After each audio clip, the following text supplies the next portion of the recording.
Alhamdulillah wa syukurillah wa la hawla wa la quwwata illa billah. Salatu wassalamu ala Rasulillah wa ala alihi wa sahbihi wa mawalah. Rabbi shrah li sadri wa yassir li amri wa hlul 'uqdatam min lisani yafqahu qawli. Bapak Ibu yang dirahmati Allah, alhamdulillah, puji syukur kita haturkan kehadirat Allah Subhanahu wa taala atas limpahan nikmat yang kita terima. Nikmat iman, Islam, dan termasuk di dalamnya adalah nikmat berkumpul bersama dengan kaum muslimin di rumah di antara rumah-rumah Allah. Karena mau gak mau dengan harus mengakui nikmat itu, karena di kampung ini masjid yang menampung kaum muslimin secara umum menampung pendirian, sisanya kan menampung jamaahnya mereka sendiri-sendiri. Oleh karena itu maka yang perlu kami ingatkan tentunya adalah pentingnya untuk menjaga kerukunan bersama kita. Dan dalam Islam segala sesuatu itu bisa didiskusikan dengan baik.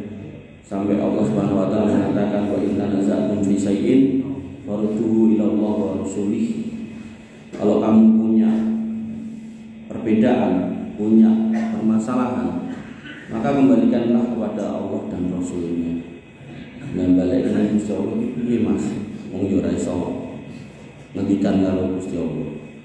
Baliknya Nabi piye mas, wong yo ora ketemu karo Nabi. Maka Allah mengingatkan pada ayat yang lain, fas'alu ahla dzikri kuntum la ta'lamun. Bertanyalah kepada ahli ilmu ketika panjenengan tidak tahu. Loh, ayatnya ini ahli dzikir kok tadi ini ahli ilmu mas. Bapak Ibu yang dirahmati oleh Allah Subhanahu wa taala, Allah berfirman terkait dengan Al-Qur'an, "Inna nahnu nazzalna dzikra wa inna lahu lahafizun." Sesungguhnya kami yang menurunkan adzikra. Di Al-Qur'an itu disebut adzikra, yaitu kitab yang memberikan peringatan, wa inna lahu lahafizun, dan kepada adzikra itu kami sendiri yang menjaganya. Makanya ini ya termasuk tantangan yang gak akan pernah bisa dijawab oleh orang non-muslim. Di dalam Islam banyak orang yang sudah hafal Quran, banyak orang yang sudah hafal Quran, malah model ngapal ke sekarang ayat sekian pojok kiri kanan atas mboten niku. Nek kula ora hafal. Maka di dalam agama lain yang saya tahu, mudah-mudahan gak salah, hampir-hampir mereka yang hafal kitab suci mereka boten enten. Kenapa? Karena mereka tidak satu padu dalam teksnya, sehingga berbeda-beda. Misalnya sing hafal ditekake kitab sing liya,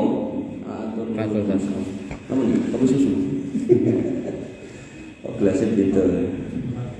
Lagi ra ketok, pas dibuka banyu putih. Nah, maka ketika misalnya ada yang hafal pakai bahasa Indonesia, ternyata cetakan lain diterjemahkan juga bahasa Indonesia, ternyata lebih tebel. Nah, akhirnya nanti sing hafalnya jadi malas, gitu kabeh. Nah, maka hampir-hampir tidak ada yang hafal. Nah, kembali ke situ, fas'alu ahla dzikri in kuntum la ta'lamun. Di situ menjadi sebab bahwasanya ketika panjenengan ingin mengetahui satu hukum, bertanyalah pada ahli ilmu. Ahli ilmu tentu nggih orang-orang yang dengan percaya bisa menjawab permasalahan dengan menggunakan Quran kali hadis. Nah, apakah harus saya nih boten, bisa yang lain boten. Bisa siapapun selama ngerti tekoi jawabannya ayat ini, hadis ini, niku yang disebut sebagai ahli dzikir, ahli ilmu. Dan orang yang bisa menjawab seperti itu niku aman, jauh dari fitnah. Tidak mungkin akan mengajak pada perselisihan, permusuhan, eker-ekeran, nggak mungkin. Nah, oleh karena itu maka iman fitin azan ya Allah wa iyyakum, mencermati kondisi yang ada, gitu kan. Maka ya saya mendengar, namanya mendengarkan, mudah-mudahan juga bisa menjadi wasilah solusi. Jadi pasca perginya Pak Sigit, ketua takmir, maka ada kebingungan di antara sebagian panjenengan. Jadi sing gendeni sapa? wakile apa pilihan meneh gitu. Nah, maka ketika kita mau memutuskan sopo, maka sebelum sampai pada sopo itu kita lihat panjenengan bisa ngumpul dengan baik seperti ini, itu sebuah rahmat dari Allah. Itu dulu semangatnya. Artinya siapapun nanti yang menggantikan beliau, semangatnya ya harus seperti ini. Jangan sampai jamaah sing misal niki pinten iki 200 300 kira-kira sing bagi roti lho 100 punjul katanya 120 kayak sing kene tuku roti 120. Maka harusnya yang menggantikan Pak Sigit ini bisa nambah jumlahnya yang datang. Apa dari 100 selawe, apa dari 130. Begitu itu semangatnya niku. Jangan kemudian penting aku dadi sik. Niku bukan perkara yang baik ngoten niku.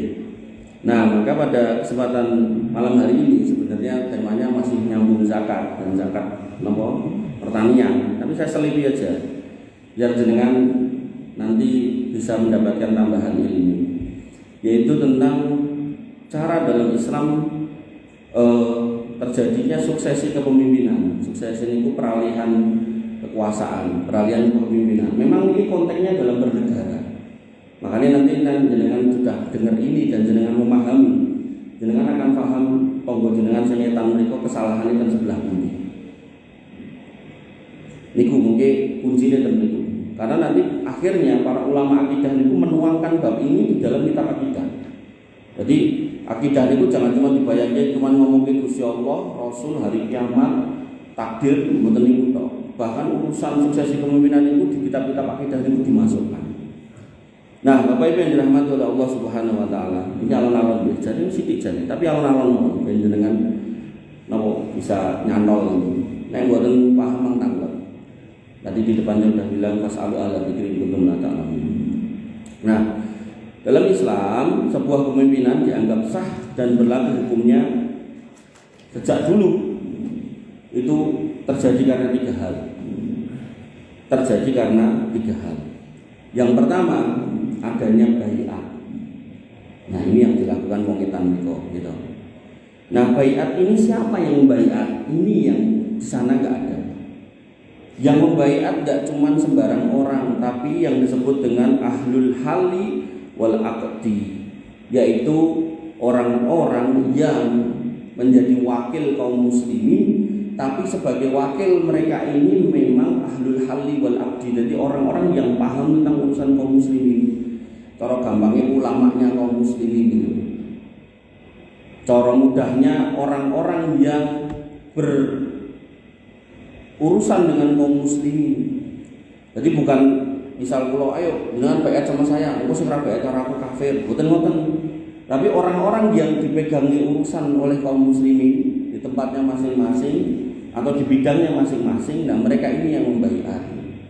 Nah, pada waktu itu sahabat-sahabat yang mulia, 10 sahabat yang dijamin masuk surga, wabil khusus khulafaur rasyidin yang 4, nah, itu kompak untuk membaiat Abu Bakar As-Siddiq sepeninggal Nabi Muhammad SAW. Jadi sampai jasad Nabi itu beberapa hari itu dereng dimakamkan karena belum ada pengganti. Karena kaum muslimin masih bersedih gitu.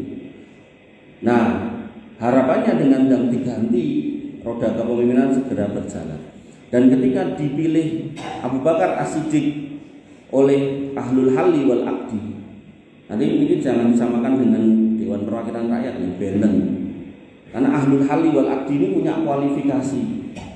Dia ngerti ayat dan maksudnya atau tafsirnya, dia ngerti hadis dan maksudnya. Ketika ada masalah dia bisa menjawab menggunakan Al-Quran dan Sunnah. Ngoten, di orang gontok-gontokan, bungkok-bungkok ngoten niku. Ngoten niku nggih. Karena memang kualifikasinya bukan itu, kualifikasinya mergo kakean swara coblosan itu. Akhirnya dadilah yang ngoten niku. Otomatis sing munggah di padha karo atau semisal dengan sing nyoblos kan ngoten. Nah, maka kita kembali ke sini dulu. Niki yang paling ideal. Nah, cuman kalau konteksnya tentang Indonesia ahlul halli wal aqdi itu nggih, para ulama niku sakjane yang duduk di majelis ulama. Jadi setiap kelompok itu punya perwakilannya dan mereka bermusyawarah. sebenarnya. Niku istilah yang paling mendekati lah. Walaupun nggak bisa dikatakan sempurna, tapi niku paling boten sing paling mendekati. Nah, kemudian yang kedua, bisa juga dipilih oleh pemimpin sebelumnya. Nah, itulah yang terjadi pada Umar bin Khattab, di mana Umar bin Khattab ini dipilih oleh Abu Bakar As-Siddiq. Itu bisa. Makanya Saudi Arabia sampai hari ini bapaknya milih anaknya gitu kan. Sebenarnya bukan bapaknya milih anaknya. Jadi masih dalam satu keluarga besar. Aniku masih terus dilanjutnya adik. Nah, begitu sampai di Raja Salman ini boten kersa nek mengke sing ngenteni adike langsung sudah diplotkan anake Muhammad bin Salman. Jadi nanti pas donge Raja Salman ini sedo niku sing ngentosi putrane. Itu enggak apa-apa, sah gitu. Dan Indonesia kan dulu juga kerajaan tuh. Nah, enggak apa-apa. Nah, untuk meminimalisir otoriter maka harusnya ada ahlul ahli wal aqdi lagi. Jadi orang-orang yang memang ahli di bidangnya masing-masing yang ditunjuk, yang dipilih untuk memberikan masukan pada kerajaan. Nah, itu sempat berjalan. Nah, setelah Umar bin Khattab, maka ada Utsman dan Ali radhiyallahu anhu. Itu juga menggunakan skema ahlul halli wal aqdi. Jadi beberapa sahabat kumpul 5 atau 6 orang, di situ kemudian masuk ke ruangan dan kemudian mereka sepakat menunjuk Utsman yang pertama. Tentu kesepakatan enggak cuma mergo seneng karo Utsman atau enggak seneng sama Ali gitu, bukan. Karena mereka ditanya satu-satu, ngerti ora dalil keutamaannya tentang orang-orang ini, nyebut ini keutamaannya ora krungu ngene.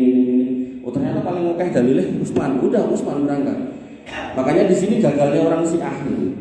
Karena orang Syiah menganggap kudune jatahe Ali ning dikudeta karo Utsman, Abu Bakar, sama Umar bin Khattab radhiyallahu anhu. Itu makanya di sini nih makanya dimasukkan dalam kitab akidah. Kalau nggak hati-hati memang rusak. Jadi yang pertama tadi tetangga jenengan niku luput gitu kan. Jadi baiate waton gitu kan. Nah, kemudian yang kedua orang Syiah juga luput di situ. Dan yang modelan kayak orang LDI itu juga banyak jamaah-jamaah kayak gitu. Jadi menggunakan skema baiat, tapi dia nggak punya sebab untuk dibaiat. Karena orang itu kalau dibaiat menjadi penguasa, dia harus punya dua. Yang pertama yaitu wilayah. Wilayah kan duit. Paling duit ini kan sawah yang dia miliki atau rumah yang dia miliki. Wilayah ini sebuah negara yang luas. Nah, kemudian yang kedua menguasai aparatnya. Aparat juga duit. Adanya aparat bayangan toh. Jadi imam-imam daerah atau itu toh. Nah, itu bukan aparat. Dia nggak punya kewenangan apapun dalam menata negara. Makanya gagal mereka tuh di situ sebenarnya. Tapi yo gandeng-gandeng titik. Ya wis terus gitu kan. Bapak Ibu yang dirahmati oleh Allah Subhanahu wa taala. Nah, yang ketiga ini rodok mengerikan. Karena memang disepakati ketika seorang penguasa berkuasa, lalu kemudian diterapkan yang ketiga ini yang kita kenal dengan kudeta. Diserang penguasanya loh ya. Lalu penguasa ini kalah dan yang menyerang ini menang. Dan bisa mengendalikan stabilitas keamanan di satu negeri, maka dialah penguasa yang baik. Ini disepakati oleh ulama-ulama akidah. Mungkin kapan-kapan lah. Itu ambil pas pemilu kalau nanti nyampe ini. Jadi walaupun dia dulu diturunkan dengan pedang. Nah, ini terjadi hari ini di Suriah. Jadi penguasanya ini Bashar Assad udah puluhan tahun, bapaknya itu berkuasa, anaknya teruske. Kemudian masyarakatnya udah jenuh, lalu kemudian mengangkatlah senjata sebagian kaum muslimin dan mereka berperang 13 tahun melawan penguasa. Sakjane mereka sudah hampir kalah, sudah terpojok. Tapi karena Bashar Assad mendatangkan Rusia, maka mereka terpojok. Begitu Rusia ada urusan perang dengan Ukraina, ditarik tentaranya, sak tentara-tentara bayarannya. Jadi kerugian orang-orang Eropa itu kan karena dia malas nikah. Kalaupun nikah malas dia anak. Akhirnya begitu ada kondisi perang, bingung wong lanang. Itu yang terjadi. Makanya begitu tentara Rusia ditarik, tentara bayaran ini ditarik. Jadi ada grup tentara bayaran namanya Wagner itu yang saya tahu itu gajinya sebulan $2.000. Tapi kon perang, dia siap mati gitu. Nah, Nah, maka tariklah semua, Bashar Assad sudah nggak punya kekuatan. Begitu nggak punya kekuatan ya, yang namanya pejuang Suriah itu kan pilihannya kalau nggak iskariman aumut syahidan, kalau nggak hidup mulia, punya kebebasan dalam menjalankan syariat yang dia yakini atau mati syahid, maka ya dia terus melawan terus. Tak apa-apa aku mati, masih tak biologi bener gitu kan. Keyakinan mereka seperti itu, maka mereka maju terus. Dan yang satunya mempertahankan dunia, makanya takut mati. Akhirnya presidennya kabur, gak peduli sama loyalisnya. Ujungnya kalau memang dia meyakini keyakinannya itu benar, bertahan sampai mati harusnya. Tapi gak berani, pilih lungo. Sebenarnya itulah sifat-sifat orang-orang munafik itu. Nah, maka yang ketiga ini ketika terjadi penaklukan, maka orang yang menang dan bisa mengendalikan, mengontrol negara itu sah menjadi penguasa. Nah, dalam konteks yang ketiga ini berdarah-darah sah, apalagi dengan yang pakai coblosan itu. Artinya kan menurunkan penguasa yang sah itu secara syar'i salah. Tapi nek nganti dilakoni terus dadi, ya itulah penguasa yang baru. Nah, termasuk coblosan itu dalam Islam nggak ada ajaran coblosan itu. Tapi kok kemudian terjadi dan disepakati, ya itulah presiden kita. Paham betul? Karena ada nanti sebagian orang Islam tuh nggak paham ini. Kemudian anggar ganti presiden sopo wae, pokoknya yang paling elek sak Indonesia ini presidennya. Padahal dhewe ya ora karo apik gitu. Nah, maka orang-orang seperti ini gagal paham. Apalagi kalau udah konteksnya aku sebagai imam, sing tak sanjung, sing tak hormati imam saya, bukan presiden saya. Padahal presidennya cuma BLT melu ngantri. Imamnya tau ngetum BLT, sing enek jaluk napa? Jaluk napa niku? Sedekah 10% niku napa jenenge? Usul. Isrun 40%.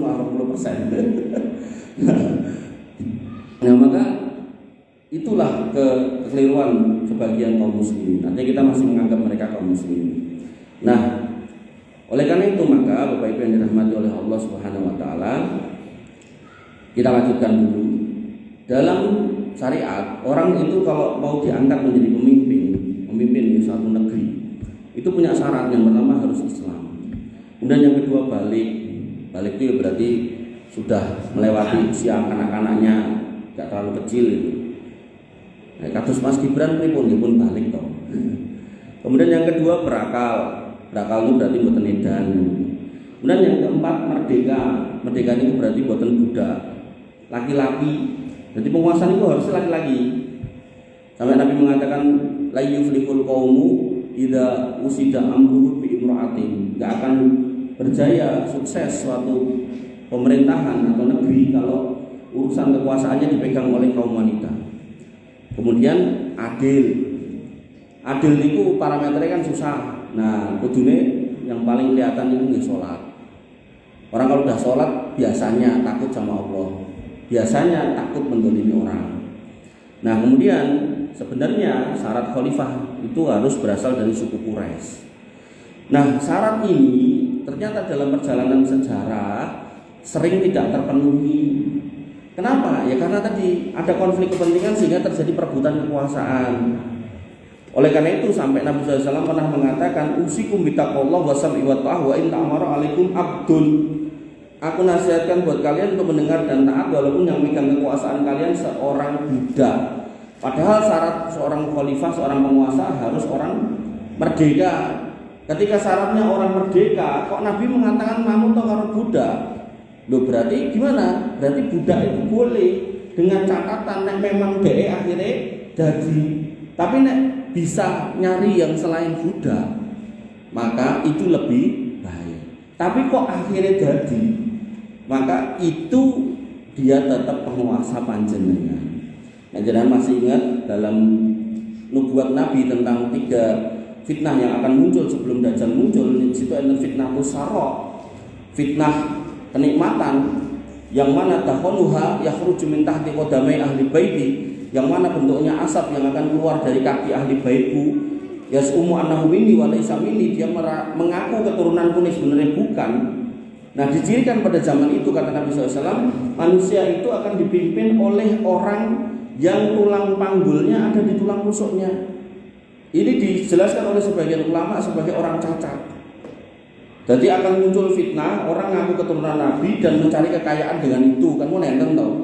Banyu regane 500 napa 1000 niki terus dadi 5000 napa 6000 ngoten niku to. Bahkan enten sing 50.000 nek sing botolan niku. Nah, niku pun enten hari ini. Nah, sini kan kejadian pada waktu itu, zaman itu manusia yang secara umum normal dipimpin oleh orang cacat. Enten apa mboten? Enten, mboten mriki, mboten pundi-pundi. Nah, maka apakah kalau dipimpin sama orang cacat terus salah? Enggak, gitu kan. Ning sakjane nek iso sing normal kan luwih apik, tapi karena akhirnya jadi beliau, ya sudah itu pemimpin kita. Nah, maka dalam konteks budak syaratnya harusnya bukan budak merdeka. Ning kok nganti jadi budak, artinya pemimpin yang awalnya budak terus jadi, maka itu penguasamu, dengar dan taatlah.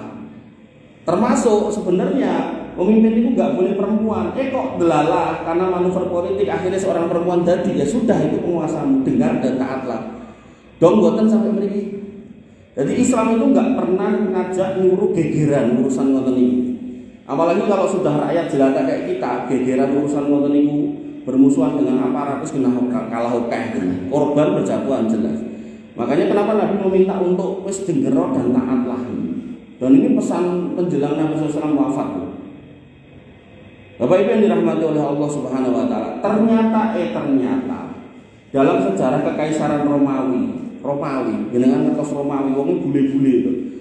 Motone biru, sok motone coklat jarane, kuning napa-napa niku. Pokoke wong Eropa niku lho. Dia berganti kekaisaran berkali-kali.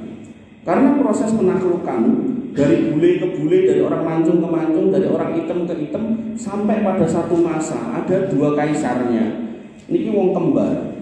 Kalau nggak salah namanya Kaisar Karakala sama Kaisar Geta, kembar. Singkat cerita ini saling bunuh, mati satu, hidup satu. Dia punya penasehat. Penasehatnya ini mantan budak yang kemudian dibebaskan dengan syarat melu perang dari tentara Romawi tur ngewangi menguasai negeri-negeri. Jadi Romawi itu saking gedene sampai dunia itu didum loro. Romawi Timur, Romawi Barat gitu.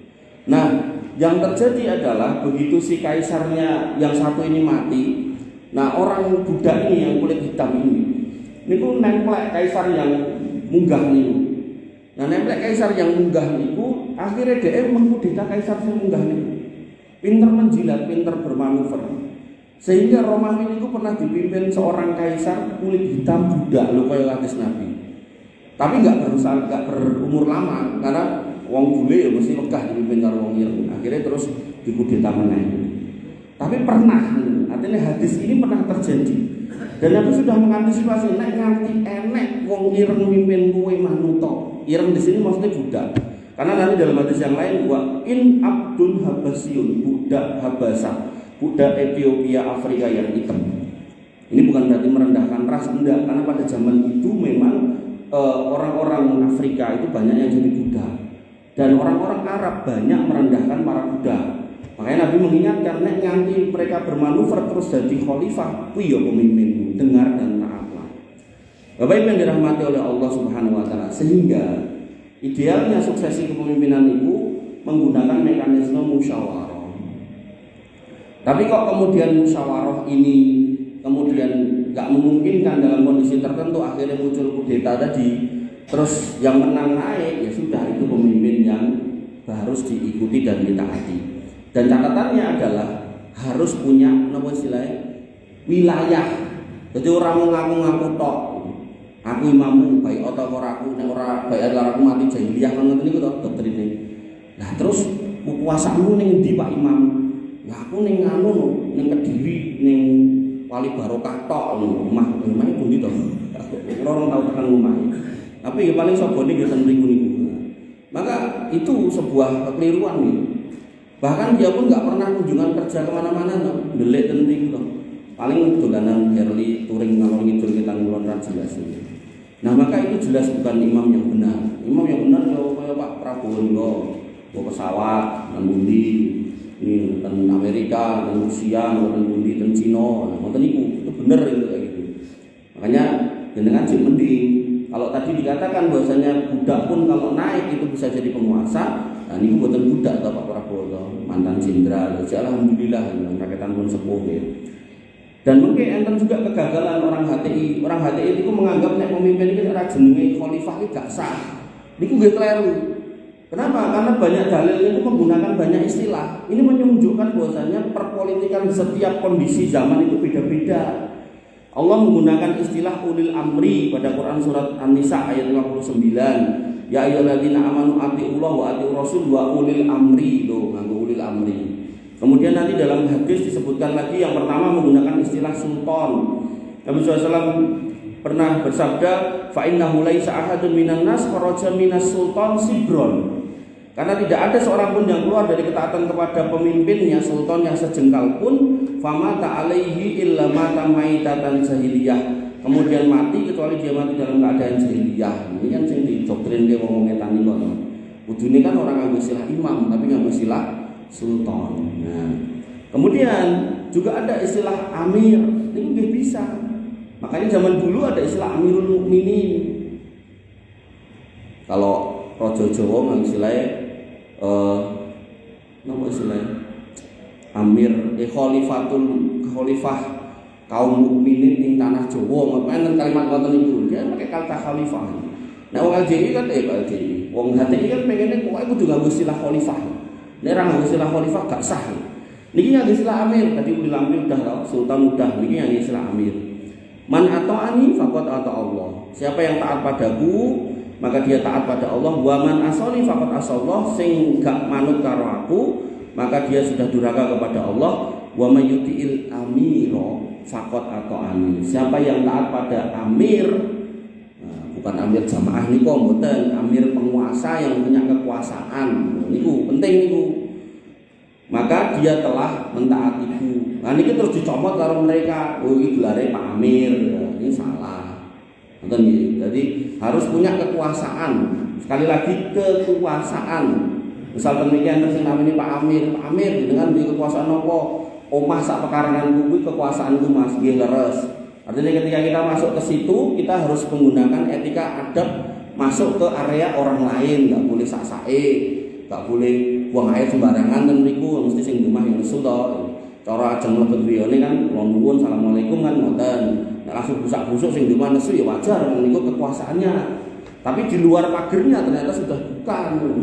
Makanya orang yang mengklaim hari ini dia menjadi amir, kayak tetangga jenengan yang etan itu gagal dia, enggak di situ tempatnya. Amir itu orang yang benar-benar memegang kekuasaan suatu negeri. Makanya tadi ada ulil amri, kemudian ada sultan, ada amir. Kemudian ini yang mereka pakai juga imam. Nabi SAW bersabda ya, tentang perintah untuk menetapi jamaah. Talzamu jama'at tal muslimin wa imamahum. Berpeganglah pada jamaah kaum muslimin dan imam mereka. Ini kan yang dipakai mereka juga toh. Nah, imam di sini, jamaah di sini bukan berarti jamaah khusus, bukan, tapi kaum muslimin yang bareng-barengnya kan ini. Makanya nanti disebutkan oleh sebagian ulama tentang makna al-jamaah. Dikatakan Nabi SAW ma'ana wa ashabi, yaitu satu keadaan di mana kalian itu bersama dengan pemahamanku dan para sahabat. Saya contohkan paling gampang ngeten. Misalnya, naudzubillah, niki wayah duhur, sing mangkat ke masjid itu namung wis tunggal. Akhirnya beliau wayah masuk adzan di adzan, terus kentosi jenengan boten sing dugi, terus wis dinteni 5 menit 10 menit terus teko komat dhewe, terus mulai salat dhewe, jadi imam dhewe, makmum dhewe, maka hakikatnya yang namanya al-jamaah al-muslimin, jamaah kaum muslimin nggih niku siji tok niku. Adapun sak kampung niku enggak melu jamaah Nabi. Paham mboten? Jadi jamaah itu buatan terus kudu oke-okean. Nek oke-okean di jalan yang salah itu buatan berjamaah dengan Nabi. Makanya jamaah itu yang ma'ana wa ashabi. Nah itu yang kita pahami. Dan imam mahum itu sinten ya, imam yang mengurusi kaum muslimin semuanya. Bukan kelompok A, kelompok B, ngoten boten, semuanya. Nah, otomatis kalau dalam konteks negara kita nih Pak Presiden. Sehingga Bapak Ibu yang dirahmati oleh Allah Subhanahu wa taala, sebenarnya secara tidak langsung jenengan itu sudah membaiat beliau. Ning diwakili sama proses pas pelantikan niko. Ngoten niku jane.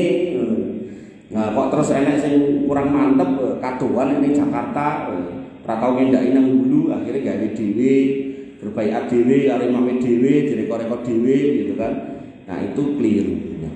Bapak Ibu yang dirahmati oleh Allah Subhanahu wa taala, urgensi pentingnya adanya seorang pemimpin itu adalah disebutkan oleh sebagian ulama seperti Al-Afdah Al-Audi, beliau berkata, la yasruhun nas fawda la syarata lahum wa la syarata idza juhalahum sadu. Manusia tidak akan menjadi baik, bahkan akan kacau balau ketika nggak ada pemimpin, dan dianggap tidak ada pemimpin jika orang-orang yang bodoh yang memimpin mereka. Oleh karena itu maka ahlul hali wal aqdi tadi sebenarnya penting sekali gitu ya. Nah, keberadaan mereka inilah yang kemudian akan mempercepat proses suksesi kepemimpinan. Nah, kalau ditarik ke urusan yang kecil kayak masjid, niku pripun, atau kayak RT, niku pripun.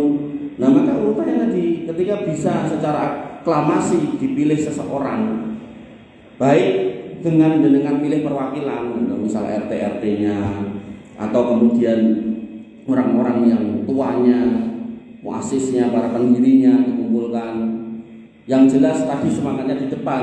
Nah, sekarang jamaah 120, harusnya besok-besok kalau pemimpinnya siapapun itu harus lebih dari itu. Jadi dalam pemerintahan itu dikatakan meningkat itu persentasenya walaupun 5% itu meningkat. Nek 120 kan 10% ini kan rolas. Nek 5% ini kan 6, berarti cara 120 ya jadi 126 ya, ini sudah prestasi meningkat. Jadi nggak boleh menurun, meningkat rakyatan mung sithik nggak apa-apa.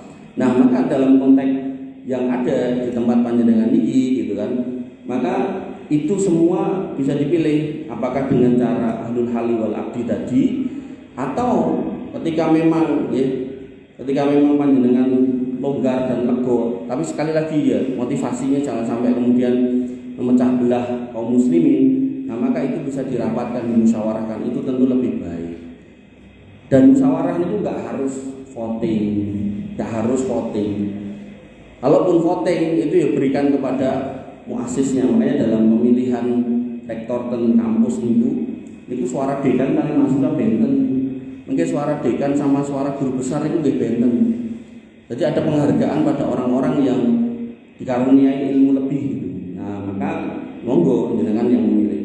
Nah, hanya saja yang perlu jenengan pahami, ketika kepengurusan itu waktu zaman Pak Sigit niku masih berjalan gitu. Artinya kalau misal Pak Sigit niku diangkat di tahun itu Pak 2021 Pak 2000 buatan pengangkatan Pak Sigit takmir terakhir itu iya, tapi kan ada rapat rutin pengurusan yang baru 2024 berakhirnya 2029 gitu kan. Nah, niku nek ngomongin negara, nek ditarik ke negara melih kula jelaskan negara to. Negara terus dikonteks sing cilik, nek cilik tarik negara. Niku nek ngapunten nggih, nek Pak Prabowo sedo niku sing ngentosi Pak Wakil. Sampai kapan ya? Sampai masa jabatan Pak Prabowo telas. Nah, oleh karena itu maka harusnya ketika tadi saya jelaskan konteks negara digunakan untuk konteks kepemimpinan dan mriki, maka ketika Pak Sigit mboten enten maka sing ngentosi wakil.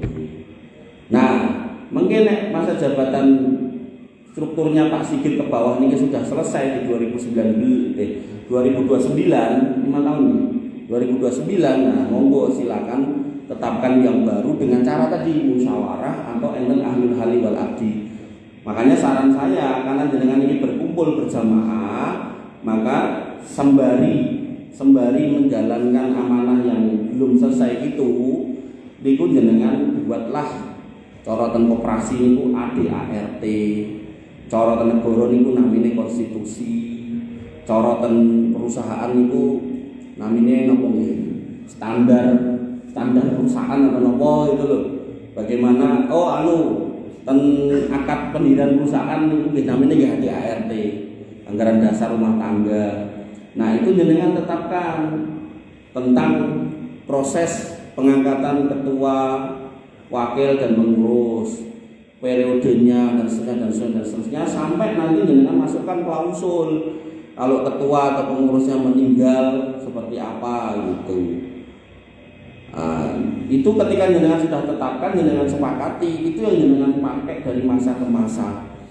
Artinya masalah itu jenengan persimpel hari ini, nanti ketika jenengan boten enten sudah meninggal, anak cucu jenengan nggak perlu gegeran karena mbah-mbah sudah meninggalkan tata nilai, tata aturan yang baku dalam mengelola masjid ini, yaitu namanya SOP, standar operasi prosedur, yang diejawantahkan dari ADART, dari semua yang disepakati.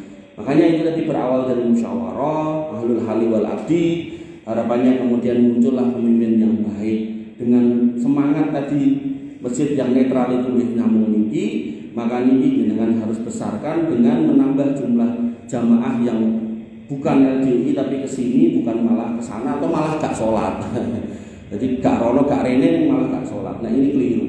Jadi itu yang harus jenengan lakukan, jenengan usahakan.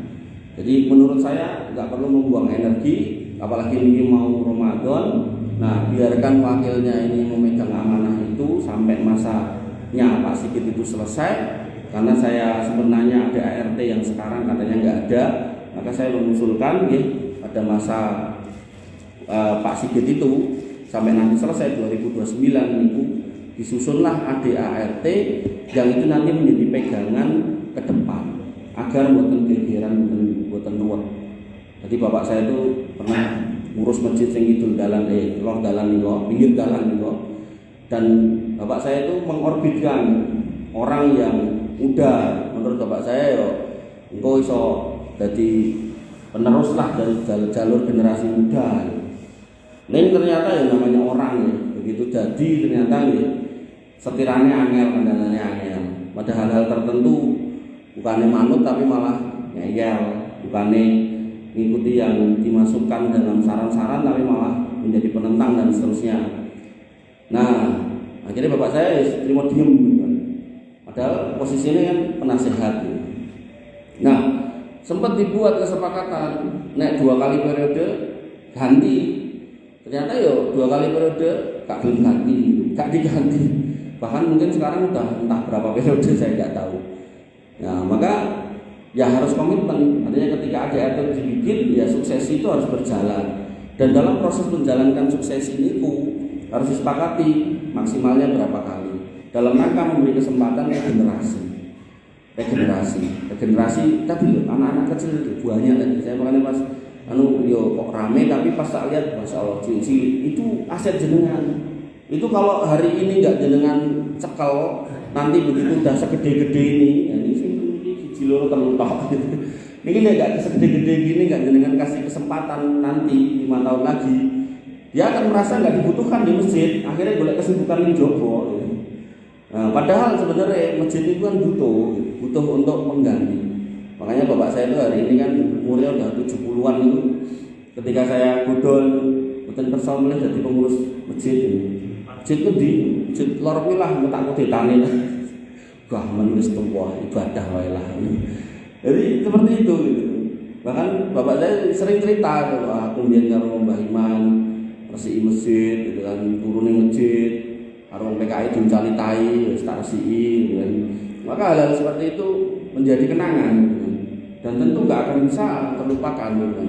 Bahkan bapak saya itu tahu itu setiap sudut masjid itu dulu diletakkan batu batanya dan seterusnya itu tahu. Tapi ya tadi dulu, karena lebih melihat bagaimana kaum muslimin itu bisa bersama, bukan kemudian cuma sekedar rebutan kekuasaan, maka beliau pilih mundur dan sholat di Muhajirin, kadang ya di Fatimah, dan itu yang saya tiru. Makanya saya juga nggak terlalu minat untuk megang masjid mana-mana gitu. Kalau kayak ditunjuk dari wakil ketua Pinten, 3 nopo sekawan mungkin bagian ekonomi.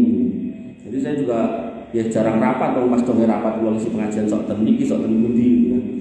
Tapi secara prinsip saya sudah kepikiran ingin jadi ketua takmir atau apa gitu. Karena itu bukan perkara yang mudah, itu perkara yang berat. Maka Bapak Ibu yang dirahmati oleh Allah Subhanahu Wa Taala, tadi di depan saya sudah ngasih catatan sebuah kenikmatan dari Allah. Kita hari ini beriman di atas keimanan yang benar, dan kenikmatan lagi dari Allah Subhanahu Wa Taala kita memilih jalan yang benar. dan kenikmatan lagi kita bersama dengan saudara-saudara kita di tempat yang benar, yaitu rumah di antara rumah-rumah Allah. Nah, sisanya tinggal bagaimana kita kemudian bisa bersama-sama menuju tujuan yang benar, yaitu surga Allah Subhanahu wa taala. Dan surga Allah itu nanti akan didatangi oleh kaum muslimin secara berbondong-bondong. Dan Azumar disebutkan, termasuk mereka ke neraka juga akan berbondong-bondong. Maka saya kalau nggak salah ini sudah beberapa kali menyampaikan kembali, tentu saya berharap dengan orang-orang wong Bulu ini bisa masuk surga bareng-bareng, gandengan tangan opebian koncoku wong Bulu. Nanti walaupun selisih umurnya Mbah Panggi udah 60-an, terus Mas Reza ini Reza 30. Jarang nikah lho Pak 30, mang goleke calon. Nah, ini Mas Reza ini 30, mungkin ketemunya sami gitu kan, 30 sama 30-an gitu. Jadi hari ini mungkin beda, lebih tua lebih muda, tapi nanti ketemunya sama Pak, umur 30-an. Dan nanti berbondong-bondong masuk surga bareng di belakang Nabi Muhammad SAW, dan kita semua akan menjadi umat yang pertama masuk surga, umat-umat yang dulu malah di belakang kita. Makanya itu kenikmatan-kenikmatan itu jangan sampai kita rusak ya. Apalagi mau masuk bulan Ramadan dan seterusnya, itu sebuah kerugian. Kayaknya nanti dalam bab Senin dan Kamis itu Allah menebar ampunan buat hambanya di Senin dan Kamis. Selain amal itu dinaikkan, Allah mengampuni semua orang selain yang berbuat kesyirikan, tapi dikecualikan buat orang yang bermusuhan. Nah, termasuk bermusuhan itu ini kira-kira urusan kedudukan. Makanya dalam konteks masjid jenengan ini saya melihat satu hal yang baik, yaitu kebersamaan. Dan itu saya senang karena pada waktu itu Pak Sigit ketika masih hidup selalu hadir, hampir selalu hadir gitu kan, di setiap kajian yang saya ada. Ini menunjukkan bahwasanya beliau juga enggak yang gimana-gimana gitu kan. Maka orang-orang yang seperti itu yang harus kita contoh ketika akhirnya kita memegang amanah ini. Apakah Pak Wakilnya naik ataukah nanti setelah 2019 itu ganti lagi yang lain, maka tentu keterlibatan kebersamaan itu harus hadir. Maksudnya kan jangan sampai jenengan milih ketua takmir ora tau salat lho. Kuwi lho, penting niku kadang wong yo sembarangan wong lurah ngono terus dadekke takmir. Kapan lurah salat ning kene? Mbuh gitu. Paling pas napa tarwehan itu judule tarling. Tarweh keliling, sosok ya reset sithik taling. Muntal keliling. Maka Bapak Ibu dirahmati oleh Allah Subhanahu wa taala. Ngoten nggih. Jadi pesan saya dengan jaga kerukunan panjenengan, apa yang sudah ada ini rahmat Allah, dengan syukuri, dengan uri-uri, dengan saling mendukung. Apalagi nanti Ramadan banyak amal-amal yang terbuka, maka jangan sampai dengan kehilangan kesempatan untuk berlomba-lomba. Tadi malam saya ngisi kajian dan Mojolaban Plumbon mriku. Plumbon ini Mojolaban ora ya? Plumbon nggih. Nah niku sampai diumumke ibu-ibu niki sing kekek takjil nembe 11 dina, cek enten 19 dina sing kosong. Wis kula ngisi pengajian awalnya judule apa terus ganti niku. Kula jelaske Bu, niku nek wong ngekeki poso, singkat cerita nggih kalih ngenteni isa. Singkat cerita Bu, niku nek wong ngekeki buka poso, niku entuk ganjaran kaya wong nglakoni poso. Nek misal kita nggih mengke Ramadan ketemu Ramadan niku kita niku poso 30 dina dhewe, maka pahala kita 30 dina tok. Cocok nggak mboten? Cocok mboten? Pak, malah kok bingung. Mengke lho nek ketemu Ramadan, jenengan poso 30 dina dhewean, niku jenengan entuk pahala mung 30 dina. Nggih napa mboten? Nggih. Lah kok jenengan nek buka wong 30, nek buka wong 30 cara paketan niku, paketan makan kotak niku 30. Berarti jenengan itu pahala 30 ketambahan 30. Sepakat mboten? Sepakat. Misal yuswa jenengan hari ini tahun ini 60, terus tahun ngajeng mboten tutup. Padahal setahun pisan kita nemu Ramadan sekali 30 dino, gandeng kita ngaksi buka 30 kurang, maka niku seolah-olah ketambahan 1 tahun usia kita. Paham mboten? Bingung. Setahun Ramadan pisan, gitu. Sebulan maksimal 30 dino, gitu. Jenengan yang nglampahi dhewe pahalane 30. Gandeng jenengan nek buka wong 30, jenengan ketambahan pahala 30. Nah, misal sakniki umur jenengan 30 terus tahun ngajeng jenengan sedo, dengan jenengan ngekeki upa wong 30 seolah-olah jenengan sedo umur 30 plus setahun mergo nek buka wong 30. Paham? Niku nek 30 nek jenengan kek buka wong 300. Berarti jenengan 60 plus 10 tahun. Niku nek 300 nek dikek buka wong 3000. Berarti jenengan ketambahan umure swidak plus 100. Lah nek 3000 dite piro lah? Mang tanglet niku sing gawe numpak kotakan niku. Misal sak kotak 10.000 ya 10.000 ping 30.000 30 juta. Oke napa mboten? Oke ora dite tok. Wonten, makanya saya jelaskan wonten. Tentu itu menjadi lahan untuk berlomba-lomba ya, agar kemudian jangan sampai kita justru sibuk ngurusi urusan yang sebenarnya sudah jalan dengan baik, tapi kemudian yang harusnya kita berlomba-lomba malah kita luput dari situ. Makanya yang terbaik adalah ini saran saya dari kacamata saya yang bukan pengurus di sini, ya yang cuma dimintai pendapat dan juga pendapatnya kalau bisa juga berdasarkan dalil, berdasarkan kaidah yang benar. Maka saya sampaikan, kalau kita tadi dari tata negara kita kontekkan ke masjid, maka begitu kemudian ada kasus yang meninggal ternyata ADRT masjid nggak ada, maka kita kembalikan contohnya ke negara kita. Maka penguasa yang harusnya berkuasa nggih wakilnya.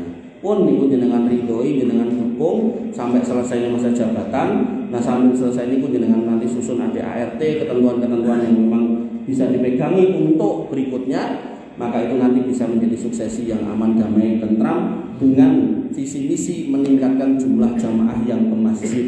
Saya masih bayangke niku masjid niki mungkin niku lantai loro sing isor sing jaler sing dhuwur sing sutri pun niku bayangan kula. Ternyata di lantai siji wis jero kebak to. Nah, maka itu PR jenengan untuk mendatangkan orang-orang yang belum ke sini agar kemudian merapat ke masjid. Nah, nanti kalau sudah ke sini tinggal disengkuyung bareng supaya kemudian memperluas masjid ini, apakah ke atas, apakah ke samping, ke depan, ke kiri kanan, monggo silakan jenengan yang ngatur, jenengan yang toto. Mugi-mugi Allah paring keberkahan atas semua ikhtiar kita, atas kebaikan yang jenengan takbar di sini. Semoga Allah kemudian mengumpulkan kita semua di surganya nanti. Kurang lebihnya saya mohon maaf. Alafu minkum subhanakallahumma bihamdika.